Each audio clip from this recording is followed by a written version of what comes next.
Assalamualaikum teman-teman. Apa kabar nih semuanya?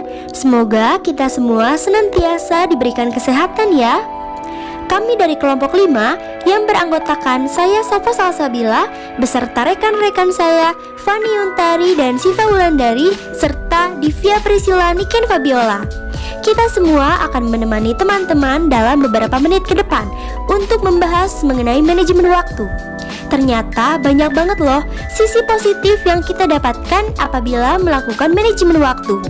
Kali ini kita akan membahas dimulai dari apa sih pengertian dari manajemen waktu, lalu bagaimana cara kita memanajemen waktu dengan baik, sampai dengan manfaat-manfaat yang kita dapatkan apabila memanajemen waktu dengan benar.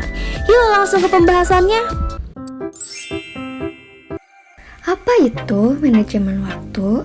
Manajemen waktu adalah proses pengendalian waktu berdasarkan suatu rangkaian kegiatan yang telah direncanakan dan telah dipertimbangkan berdasarkan kemungkinan-kemungkinan yang kemudian harus dilakukan pengontrolan dalam prosesnya agar maksimal.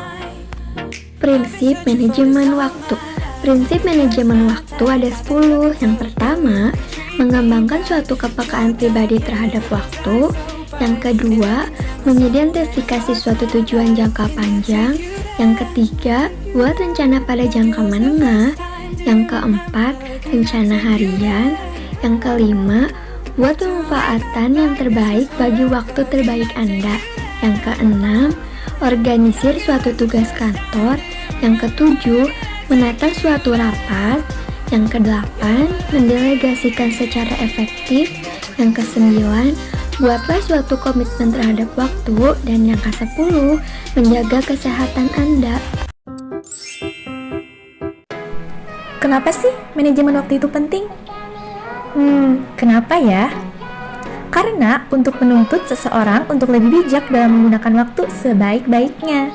Hal tersebut dikarenakan konteks waktu itu sendiri yang tidak menentu dan tidak dapat diulang kembali. So, jangan sia-siakan waktu kalian ya. Nah, selanjutnya kita akan membahas tentang sifat waktu. Ada yang tahu belum apa itu sifat waktu? Sifat waktu adalah hal yang tidak dapat diulangi, hal yang tidak bisa dijalankan sesuai dengan keinginan diri kita sendiri, dan sesuatu yang tidak bisa diperlambat atau juga dipercepat, karena sifat waktu itu bukan mesin waktu. Nah, sekarang kita akan bahas tentang kelebihan manajemen waktu. Apa aja sih kelebihannya? Pertama, mencapai suatu produktivitas dan efisiensi yang lebih besar. Kedua, memiliki suatu reputasi profesional yang lebih baik. Ketiga, tekanan atau stres juga akan berkurang. Keempat, meningkatkan suatu peluang dalam mencapai kesuksesan. Kelima, kesempatan karir yang jauh lebih baik. Wah, banyak banget ya kelebihannya ini.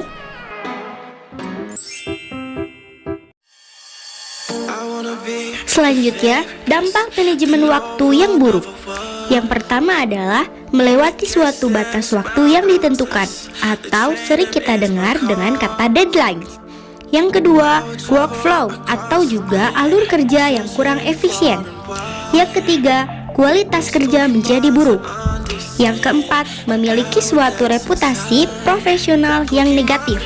Yang kelima, meningkatkan stres atau tekanan kerja dalam kehidupan sehari-hari.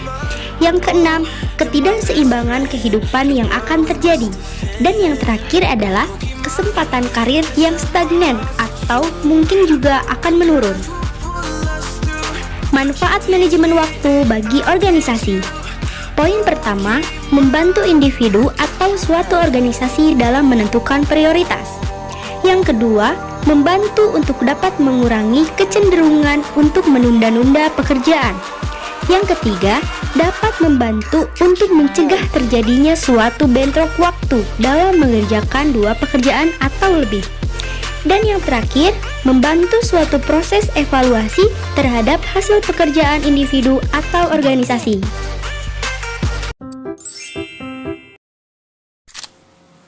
Apa sih manfaat manajemen waktu bagi kehidupan pribadi. Yang pertama, kemampuan suatu individu dalam mencapai produktivitas dan efisiensi yang lebih besar. Yang kedua, memiliki suatu reputasi profesional yang lebih baik. Yang ketiga, terhindar dari suatu tekanan atau stres. Yang keempat, membantu untuk dapat meningkatkan peluang dalam mencapai kesuksesan.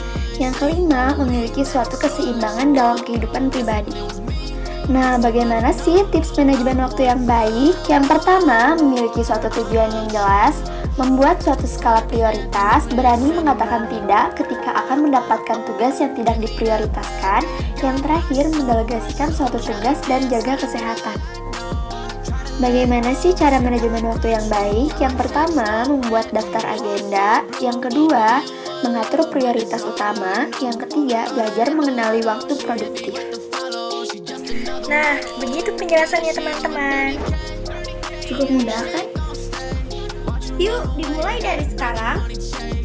Untuk manajemen waktu dengan baik dan